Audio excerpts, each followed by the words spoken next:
Assalamu alaikum and welcome back to Hadith Tonight. This is our third and final segment for the program this evening. Thank you for continuing to be with us.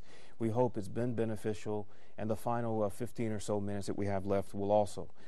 We have a new guest that has joined us to talk about the subject of pursuing or seeking knowledge. Brother Lukman Hakim, thank you so much for being with us. Welcome to Hadith Tonight. Welcome. It's very nice to be here. So, as I said, we're talking about pursuing knowledge. I'd like to read real quickly a few lines of a definition. I just did a Google search for the word knowledge, and the first one that came up was Wikipedia. It says that knowledge can refer to a theoretical or practical understanding of a subject. Knowledge, it says, is a familiarity, an awareness or understanding of someone or something, such as facts, information, descriptions, or skills, which is acquired through experience or education or by perceiving, discovering, or learning. That's the general definition of knowledge. So we as Muslims are encouraged to pursue knowledge, which according to the definition is not just information, but skills, and etc. Please talk to us as Muslims. Why is it important for us to pursue knowledge? First of all, let me begin by saying all praises are to Allah, the Lord of the universe. May peace and blessing be upon our beloved Prophet, his family, his companions, and for those who follow them in the righteousness until the day of judgment. First of all, that we have to know is that knowledge is very important in Islam. The knowledge is very important in our religion. If we look at the first ayah came to the Prophet Muhammad, was talking about Iqra. What does Iqra mean? Iqra has meaning reading, whether reading from the book or memorizing or reciting something from your memory. That is why if you look at the first revelation that came to the Prophet Muhammad, when the Prophet Muhammad was in the cave of Hira, Archangel Gabriel was coming down to him, and he was asking the Prophet Muhammad, "Oh Muhammad, Iqra." "Oh Muhammad, read." And the Prophet Muhammad was replying, "Ma ana biqari." I could not read, because the Prophet thought that Jibril was asking him to take the book and then going to read this book. And as you know that the Prophet Muhammad was illiterate, he could not read and write. How Archangel Gabriel was asking him to write. But the reading here is not the reading from the book, but it's meant to recite something, the revelation coming down from Allah subhanahu wa ta'ala.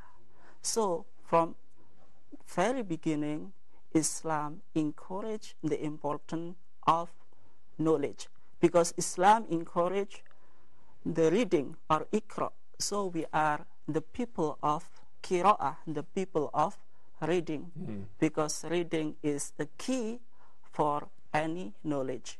If you want to become more educated people, if you want to understand everything, we have to read. Without reading, we will not have any knowledge.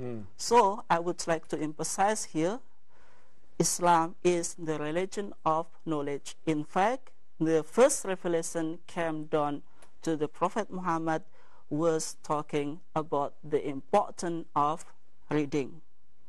And also, if we are going to look at the history of the Prophet, for instance, when the Prophet Muhammad was migrating to Medina, the first things that the Prophet Muhammad did is establishing the mosque, establishing the masjid. And the companion of the Prophet in the time, they were staying in the mosque, they were gathering in the mosque in order to learn something, in order to learn religion from the Prophet directly. Not just to pray. Yes, it was a learning because center. the mosque is the central of education. It's not only the place for praying, but it's social place, a religious place, education place, and so far and so on. And I'm going to talk about the first school, the first madrasah that the Prophet Muhammad was established in the time in Medina. Yeah. Okay. Thank you very much, Brother Lukman. Okay. Very nice introduction to this very long and rich tradition we have of pursuing knowledge as Muslims. I don't know if you had a chance to see the second segment. We were talking about African expatriates in Egypt, and the majority of them are pursuing knowledge, Islamic knowledge at Al-Azhar. But one of the things that came out of that discussion was a problem of brain drain, where some expatriate Muslims are coming to to Egypt from various African countries and are overstaying their visas. Maybe even a success case where they've finished, they've graduated, they've become knowledgeable, they've become sheikhs, but are staying behind, and they illustrate it by saying that some of the masjids here have like 30 sheikhs because the brothers are not going back home. So I'd like to ask you about intentions. Right? I'd like to weave into this important about the best intention to have when pursuing knowledge. The intention is very important in Islam. If we are going to talk about the importance of intention in Islam, the Prophet ever said, "Innamal a'malu binniyat."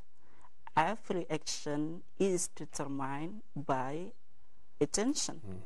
That is why intention is very important in Islam. If you look at the works of many Muslim scholars, they used to begin his book by this hadith, "Innamal a'malu binniyat." And some of them said, everyone who wants to write any book, he should start with this hadith. The reason why, because this hadith is very important. It reminds us to have a good sincerity. If you have good sincerity, if you have a good attention, that you are going to seek knowledge in order to please Allah, you will be rewarded. You will give benefit for your ummah, for your people, and also you will get the reward from Allah subhanahu wa ta'ala. That is why seeking knowledge in Islam is obligation. It's not just, something optional. It is something obligation. I want to ask you about the types of knowledge. There's all kinds of knowledge. Are we encouraged to only pursue? I'd like for you to make the case that we should also be pursuing knowledge, especially for our careers, for our academic disciplines, developing a sense of history. Is that also a part of this pursuit that we should have? Yes, you are absolutely right. In Islam, actually, if we are talking about the kinds of knowledge, knowledge is not limited in religious sciences, but also it includes scholar sciences. There is no any dichotomy, there is no any separation between religious knowledge and scholarly knowledge. If you are going to read the Quran, Al-Quran is not talking about spiritual dimension only, but Al-Quran is talking about many things in order we try to contemplate, to think of creation. So in Al-Quran itself, we don't find religious knowledge only, but also we find scholar knowledge. If you are look at the history, for instance, in the medieval ages, Islam produced many scholars. They were not expert in religious sciences, but also they were experts in scholar sciences. In fact, we have scholar knowledge, for instance, in the time when Islam was in Andalus, in Spain right now, we have philosophers, we have scientists, many scholars like Averroes or Ibn Rushd, if you are familiar with him. He was the jurist. In fact, he wrote the most beautiful book in Islam jurisprudence, Bidatul Mujtahid. We study this book in religious seminary, in Islamic seminary, but also he was a great commentator of Aristotle, the most greatest philosopher from Greek. It means that Ibn Rushd, he was expert in religious sciences and also expert in scholar sciences. You know, and this also relates to our last conversation, this problem of brain drain. You know, we still have great Muslim scientists, academics doing great and wonderful things, but we don't see them as much because they've migrated to non-Muslim countries in Europe, United States, working for NASA and Microsoft and all these major companies and government agencies, doing wonderful things for those governments and those Western companies. If we could get more to stay home and do great things for Muslim majority countries, then I think we could see better this continuation of this rich heritage of pursuing knowledge in all aspects of life. And also I would like to address in this issue, we actually have problem in our institution, in our universities. For instance, the student of Al-Azhar, they just give attention of religious sciences and they forget about scholar sciences. And also the curriculum doesn't support it. For instance, we find a lot of sheikh, a lot of religious scholar, but they don't know anything about the scholar sciences. This problem. And then they will give fatwa and they will give religious verdict. And his fatwa is contradicting to the natural science, for instance. Okay, yeah, you just answered my question. I just want to. So there, it's very tightly focused on religious sciences at the expense of the sciences and mathematics and all this type of thing. Yes, I don't say that. For instance, Sheikh, he must reach the high level of natural sciences. But at least they know the basic of scholar sciences. In fact, for instance, Ibn Taymiyyah, I think you are familiar with him. Yeah. He is, I mean, the big scholar in medieval time. He said that I study astronomy, I study medicine before I become a great scholar. Yeah, got it. In the United States, the education system, we call it general education. By law, you're required to take some English, some math, some history, some humanities. You have to be exposed to all these subjects and then do your major subject. But you're saying at Azhar it's not like that.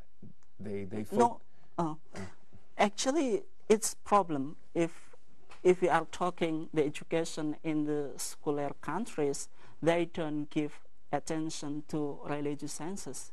But if we are going to talk about education in Islamic countries, they just focus on religious sciences. It have to be balanced. Yeah. You have to study religious sciences and also you have to study scholar sciences. I'd like to ask, thank you. I'd like to ask you about a plan. Is there a certain approach that we should have in mind?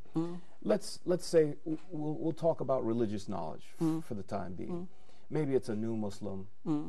I mean, there's a whole body, 14 centuries of scholarship about you know, the religion, the theology, etc. Is there a recommendation for how to approach all this information? No, I mean, the knowledge that you have to study is the knowledge that is relating how to practice your religion. Since you are, for instance, a new Muslim, you doesn't need to study all bodies of Islamic sciences. You need many times. You need to know about the different opinion of scholars and so far and so on. And then you will get confused how to practice this religion. So it should be in stages. Yes. Okay, and the first stage is, you would say...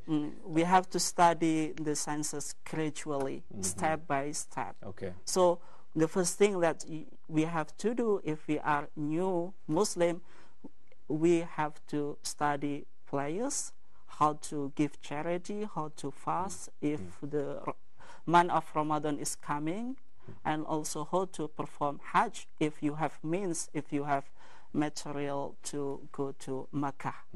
This is the basic things that you have to know. Make ourselves experts of the 5 pillars in Islam. Yes. At least we have to study how to pray, how to perform ablution, how to, what is something that can break the salah, for instance, something like that. Brother Lukman, we have very quickly run out of time. 2 minutes to wrap up things. How would you like to end our conversation? I think the point that I would like to conclude my statement in this discussion, we have to know that Islam encourages us to study all knowledge. In Islam, there is no dichotomy between religious knowledge and scholar knowledge. We have to study both. We cannot, pay attention to Islamic knowledge only and then we leave scholar knowledge. We have to study both. This is the most important message that I'm going to address in this discussion. All right. Brother Lukman, thank you so much for being with us. You are welcome. We enjoyed our time with you. Dear viewer, we have reached the end of the program for today. Thank you so much. We hope it was beneficial and informative. Inshallah, we'll be back tomorrow to continue the program with more news, information, and discussions. Assalamu alaikum wa rahmatullahi wa barakatuh.